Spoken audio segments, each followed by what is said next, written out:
இவன் 3 நாளைக்கு முன்னாடி தான் ஒரு ஆபீஸ் திறந்துருக்கிறான், எம்எல்ஏ ஆபீஸ.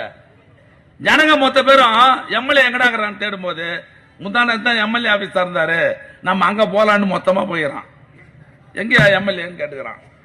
உள்ள இருந்து ஒருத்தர் வந்தாரு, என்னங்க 3 மணி நேரமா கரண்ட் இல்ல, நாங்க சிரமப்படுறோம், எங்கயா போய்க்கிறான் அந்த எம்எல்ஏன்னா. அவன் என்ன சொன்னான், வெளியே போயிருக்கிறாருங்க, நான் வந்த உடனே சொல்றேங்க, அதிகாரிக்கு பேசணும்னு சொல்லி அனுப்பிச்சிட்டான். யார் சொன்ன தெரியுமா? எம்எல்ஏ சொன்னான்.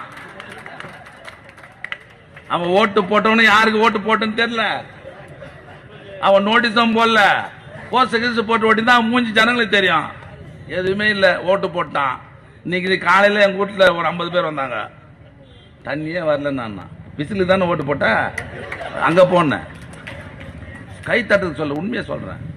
அப்புறம் அவனை திட்டி சரி நம்ம ஆளுங்களாச்சா, அடுத்த உள்ளாட்சி தேர்தல் நம்ம போனோமே, அதிகாரிலாம் ஃபோன் பண்ணி லாரியாக தண்ணி கொடுறான்னு சொல்லிட்டு வந்தோம். இப்பேற்பட்ட கேவலமான நிலையில தான் 1 மாசத்துல இந்த ஆட்சியுடைய நிலைமை. அவர் ஆட்சிக்கு வர்றதுக்கு முன்னே பின்னால் என்ன சொன்னார் தெரியுமா? ஒரே பவர் சென்டர் தான் நான் தான் சொன்னாரா இல்லையா? சொன்னாரா இல்லையாப்பா? இன்னைக்கு அவர் பவர் கிடையாது, பவரும் கிடையாது, ஒண்ணும் கிடையாது, பீஸ் போயிட்டு இருக்குது. அவருக்கு முதல் போட்ட ஒரு முதலமைச்சர் இருக்கிறாரு, அவர் தான் இன்னைக்கு பவர்ஃபுல்லா, பவர் சென்டரே அவர் தான். இன்னைக்கு அவர் தான் கட்சியில் யாருன்னா சானா கூட அவர் தான் சால்வ் போடுவாரு, இவரெல்லாம் பார்க்க முடியாது. பாத்தீங்களா இல்லையா? பேட்டி கொடுக்குறது அவர் தான் கொடுப்பாரு, முதலமைச்சர் செய்யற வேலையெல்லாம் அவர் தான் செய்வாரு. இப்ப முதலமைச்சருக்கு என்ன வேலைன்னா, காலையில ட்ரெஸ் பண்ணி கோட்டு கிட்டலாம் போட்டு குழந்தைங்களை ஸ்கூலுக்கு கிட்ட போல அது மாதிரி கோட்டை கிட்ட போவாங்க. டிபன் பாக்ஸ் சாப்பாடுலாம் கட்டி எத்த போய் கோட்டைக்கு விட்டாங்கன்னா அவர் அதிகாரிக்கு மீட்டி போட்டு பேச மாட்டாரு. நீங்க டிவியில பாருங்க, அதிகாரி சொல்றது இவர் கேட்டுக்குவாரு, இவர் அதிகாரிகளுக்கு உத்தரவு போட மாட்டாரு.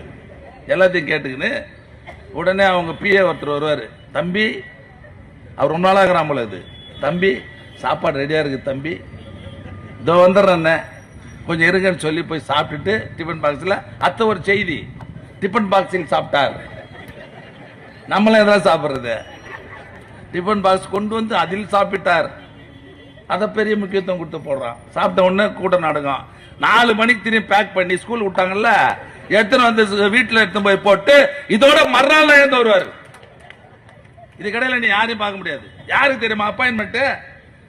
நடிகர், அதாவது நடிப்பு துறையில் யார் யாரெல்லாம் முக்கியமான ஆளோ அவனுக்கு தான் அப்பாயின்மெண்ட்டை தவிர மற்ற யாருக்கு அப்பாயின்மெண்ட்டே கிடையாது. நீ மற்றவங்களாம் ஆத்து அடிச்சுனாவியா? இந்த புஜ்ஜி ஆனந்த நாய கூப்பிடுற மாதிரி இது பேரு புஜ்ஜி ஆனந்த், இவனதான் நீ பார்த்துட்டு போனமே தவிர முதலமைச்சரை பார்க்க முடியாது. இப்பேற்பட்ட ஒரு கேடு